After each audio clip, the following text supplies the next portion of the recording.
मैं बीजेपी के लायक हूँ नहीं कि हूँ, ये वो डिसाइड नहीं कर सकते और उनको पता भी नहीं होगा कि कितने ऑफर खेसारी लाल यादव को बीजेपी से आया होगा। और उनसे पूछ के, क्योंकि वो पार्टी के ऐसा तो नहीं कि वो अध्यक्ष हैं। अब तो क्या कर, मैं छपरा में रहूं, मेरा काम छपरा में है। इन लोगों ने फिल्म सिटी बना रखी है क्या बिहार में? मेरा काम तो बम्बई में है ना भाई। तो मैं मुंबई जाऊंगा तभी तो दो रोटी कमा पाऊंगा। ये तो रोजगार दिए नहीं और खाली भाग जाएगा तो कहाँ जाऊं? छपरा में दे दो यार, फिल्म सिटी दे दो, क्योंकि मैं संगीत के बिना रह नहीं सकता। हाल ही में बिहार विधानसभा चुनाव में राष्ट्रीय जनता दल ने भोजपुरी स्टार खेसारी लाल यादव को छपरा से टिकट दिया था। अब राजनीति के बारे में उन्होंने एक बड़ा बयान दिया है। खेसारी ने कहा है कि वो राजनीति से काफी निराश हो चुके हैं। उनके मुताबिक राजनीति सच बोलने वाले लोगों के लिए नहीं है। साथ ही उन्होंने निरहुआ और पवन सिंह पर क्या कहा, ये भी सुनिए। हार का कारण मुझे नहीं लगता कि आपको नहीं पता होगा। हार का कारण पूरे बिहार को पता है और ये चुनावी चीज है।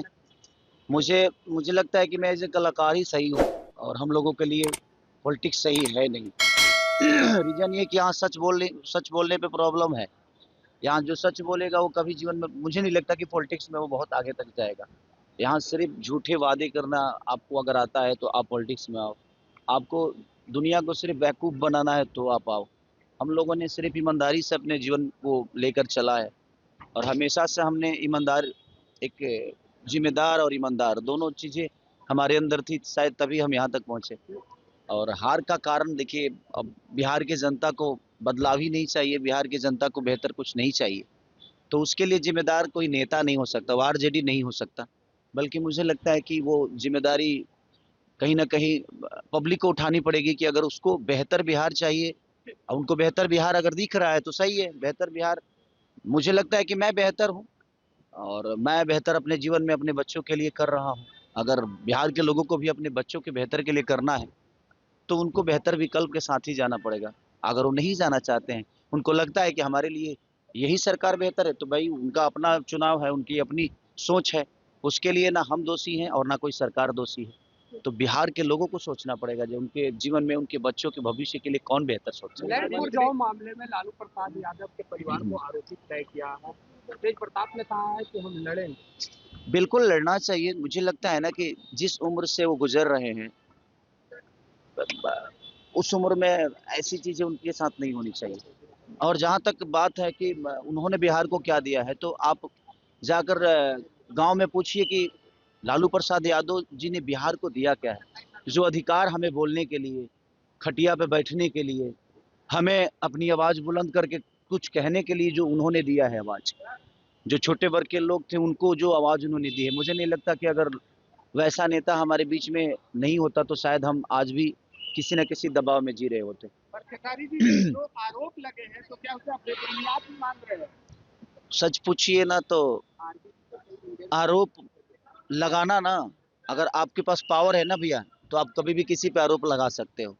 कितना आदमी चीजों को, हर चीज वैध भी अवैध हो जाता है जब आपके पास सरकार नहीं होती है तो आपकी चीज है। मुख्यमंत्री नीतीश कुमार जी को लेकर के भारत रत्न देने की मांग उठी है। बिल्कुल बिल्कुल बिल्कुल मिलना चाहिए भाई। अगर उनके पार्टी ने उठाया है, पब्लिक ने नहीं उठाया, तो उनकी अपनी पार्टी है, वो तो उठाएंगे ही कि उनको ये सम्मान मिले, वो सम्मान। और भगवान करे, मैं भी चाहता हूँ कि भाई हमारे अपने जो हैं नीतीश चाचा हम सबके गार्जियन है, हमें गर्व की बात होगी कि अगर उनको भारत रत्न मिलता है तो, और अच्छी बात है। लाल यादव निरहुआ ने कहा कि खेसारी लाल यादव बीजेपी के लायक है ही नहीं। उसकी मानसिकता को इसी पर सोच लीजिए कि वो कहता है कि कोई अपराधी है तो उसका भी तो परिवार है। नहीं, मैं किस, देखिए है क्या ना कि वो लोग पूरी बात सुनते नहीं, व्हाट्सएप देख के और लोग डिसाइड करते हैं।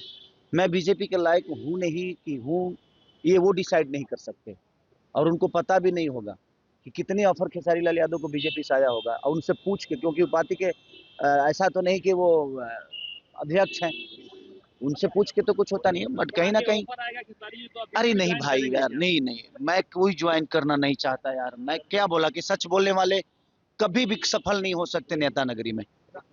जो झूठ बोलता है, जिनको झूठे वादे करनी है, जो झूठे वादों के साथ जीवन को चलाना चाहते हैं, वो मुझे लगता है कि राजनीति के लिए सही। देखिए कल पता नहीं यार, मैं निरहुआ ने कहा था कि चुनाव हारने के बाद खेसारी तो कहीं ना कहीं अरे भाई सच, अब तो क्या कर, मैं छपरा में रहूं, मेरा काम छपरा में है। इन लोगों ने फिल्म सिटी बना रखी है क्या बिहार में? मेरा काम तो बम्बई में है ना भाई। तो मैं मुंबई की जाऊंगा तभी तो 2 रोटी कमा पाऊंगा। ये तो रोजगार दिए नहीं और खाली भाग जाएगा तो कहाँ जाऊं? छपरा में दे दो यार, फिल्म सिटी दे दो, क्योंकि मैं संगीत के बिना रह नहीं सकता। मेरे सोच में छपरा को बेहतर बनाना है, तो छपरा में रह के बेहतर नहीं बना सकता मैं कहीं कमाऊंगा तभी छपरा के लोगों का मदद कर पाऊंगा, और कमाने के लिए इन्होंने मेरे को फिल्म सिटी तो दिया नहीं, कोई चीजें तो दी नहीं यहाँ पे। तो मेरा सारा काम तो मुंबई में है, तो मैं वहीं जाके काम कर पाऊंगा, और मेरे बीवी बच्चे भी मुंबई में रहते हैं। तो भाई अब उनको भी, उनके बीवी बच्चों से उनको लेना देना तो है नहीं, बट मेरे बीवी बच्चों से तो मुझे लेना देना है ना भाई।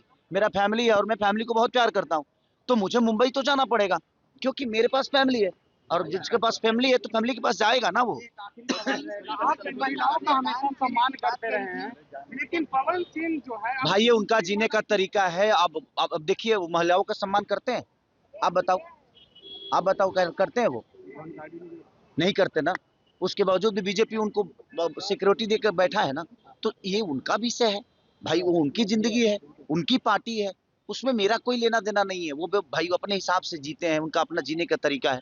मैं अपने हिसाब से जीता हूँ, मुझे पता है कौन क्या है, तो उसके लिए धन्यवाद, थैंक यू। अभी के लिए फिलहाल इतना ही। बाकी ऐसी तमाम खबरों को सबसे पहले जानने के लिए बने रहिए भारत एक्सप्रेस के साथ।